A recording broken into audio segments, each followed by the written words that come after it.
Back in the 1980s and 1990s, when Bill was actively involved in the day-to-day operations of Microsoft, he was a pretty controversial figure. He was known for being a cutthroat, monopolistic, arrogant businessman. Modern-day comparisons include billionaires like Mark Zuckerberg and Jeff Bezos. Since he stepped away from being Microsoft's CEO in 2000 though, it seems like he wanted to put all of his money and power-hungry days behind him and focus on using his wealth for the betterment of humanity. Over the past 20 years, Bill Gates has donated over $45 billion to charity, making him one of the most generous people of all time. Considering this, it's not surprising that the media and the public has celebrated Bill's actions, labeling him as the billionaire to look up to. Recently though, the perception of Bill has shifted once again. A quick look at a recent interview with Bill would make it clear that Bill is no longer perceived to be the good billionaire. So, what happened to Bill Gates? Well, when it comes to the criticism against Bill Gates, all of the arguments boil down to two major categories, which are vaccines and his relationship with a man named Jeff.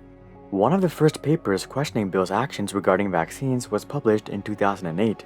The core argument of this paper is that Bill's choice of donations are misguided. The researchers took a look at how the three largest donors aside from Bill Gates allocated their money. The World Bank, the US government, and the Global Fund all spent more than 98% of their money on delivering the services themselves. For instance, if we were talking about vaccinations in Africa, 98% of their money went towards acquiring the vaccines, building vaccination facilities, and administering the vaccines. With Bill Gates, however, the majority of his donations went towards research and development. This means that most of the money he gave away went to private universities, pharmaceutical companies, and research institutions. The problem with this is that these companies and organizations are often for profit. Take a look at Pfizer, for instance. Over the past 15 years, they've been able to maintain a net margin of 20 to 25%. Critics have argued that due to Bill's odd allocation of funds, his philanthropic efforts may actually enrich Western countries more than they help third world countries.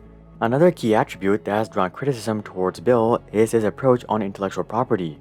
If you're running a tech or media company, protecting your intellectual property makes perfect sense. These companies spent a lot of time, effort, and money on creating their products with the intention of generating profits.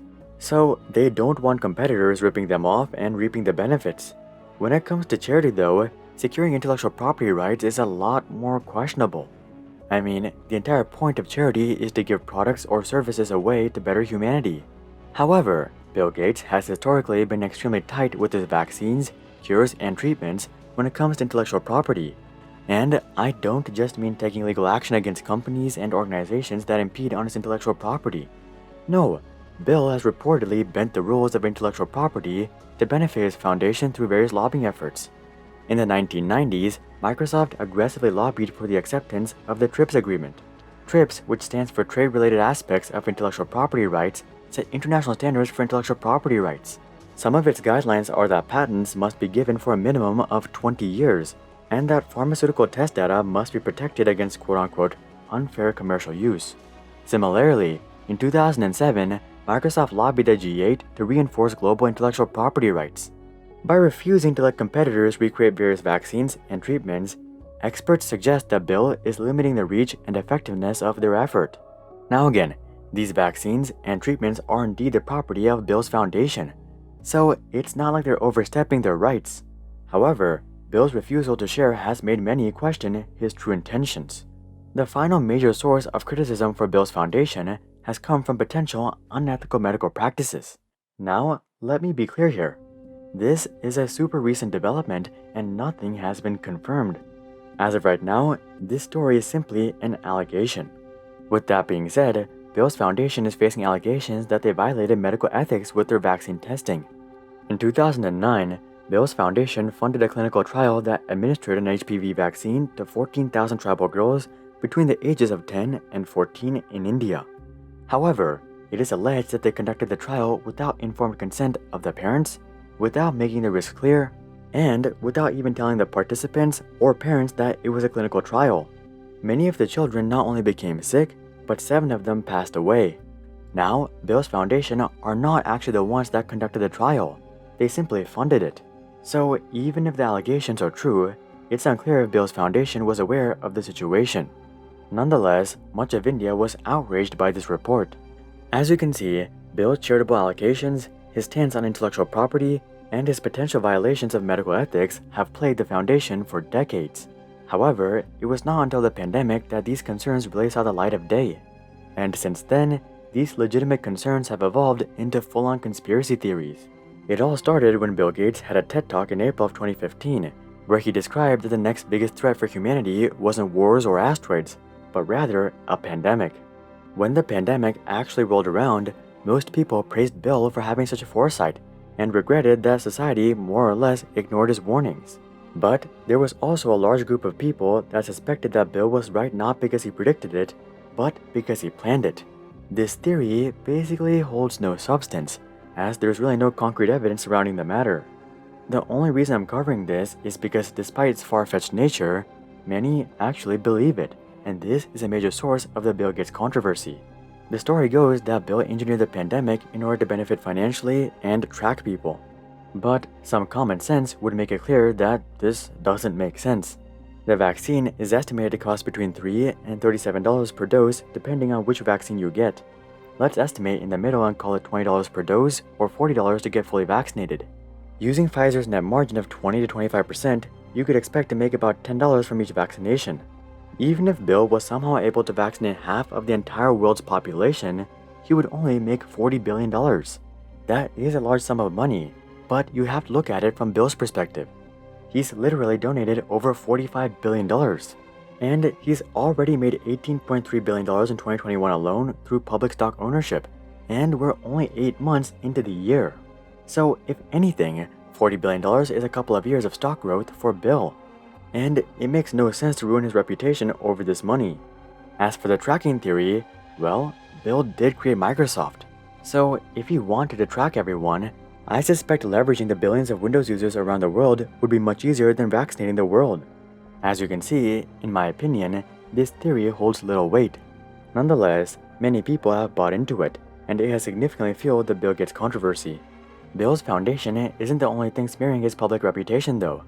The other black spot on his record is his relationship with Jeff. According to the New York Times, Bill met with Jeff at least 3 times since 2011. At the time, Jeff's crimes were already pretty well known. He pleaded guilty in 2008 and had already spent extensive time in jail. So, the question is why Bill Gates was willing to meet with such an individual. According to Bill, Jeff was well connected within the business world, and Bill was looking to raise money for his foundation with the help of Jeff.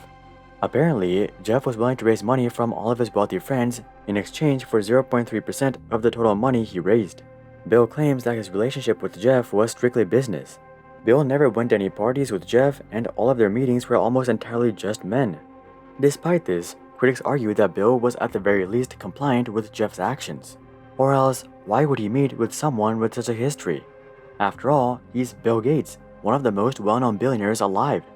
What type of connections could Jeff possibly provide that Bill couldn't just get himself? While that is a bit questionable, it should be noted that Bill Gates cut the relationship in 2014, and he never actually received any money from Jeff. Bill's recent divorce with Melinda, however, has resurfaced concerns about Bill and Jeff's relationship. Bill and Melinda have both been pretty obscure about the reasoning behind their separation, and this has sparked speculation that Melinda got a divorce because she was uncomfortable with Bill. Melinda apparently hated Bill's relationship with Jeff, and she strongly disagreed with how Bill handled an internal case of harassment. As Bill stepped away from Microsoft, he shifted all of his wealth to a wealth management company called Cascade Investments, which was managed by a man named Michael Larson. Michael has obviously done a spectacular job when it comes to growing Bill's wealth, but his personal life is not as pristine. In 2017, a woman threatened to file a lawsuit against Michael for harassment. But instead of addressing the situation, Bill basically paid her off, and Michael still manages Bill's wealth to this day. This case wasn't revealed to the public for quite some time, and many speculate that Melinda might know something about Bill and Jeff's relationship that we don't, and that's why she actually left Bill. So is the controversy surrounding Bill legitimate? At this point, we just don't know. The rule has always been innocent till proven guilty though. So I don't think we should jump to any conclusions. Sure, he had some weird allocations of funds, and he's extremely tight about his intellectual property. But these aren't crimes by any means. Moreover, even with these obstacles, Bill has done more for humanity than most billionaires at the top. So I think he at least deserves the benefit of the doubt. This does not mean that Bill gets a full-on free pass though.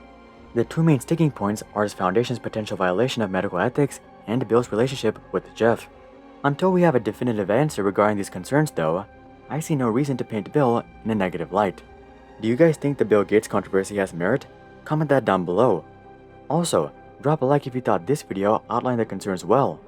And of course, consider joining our Discord community to suggest future video ideas and consider subscribing to see more questions logically answered.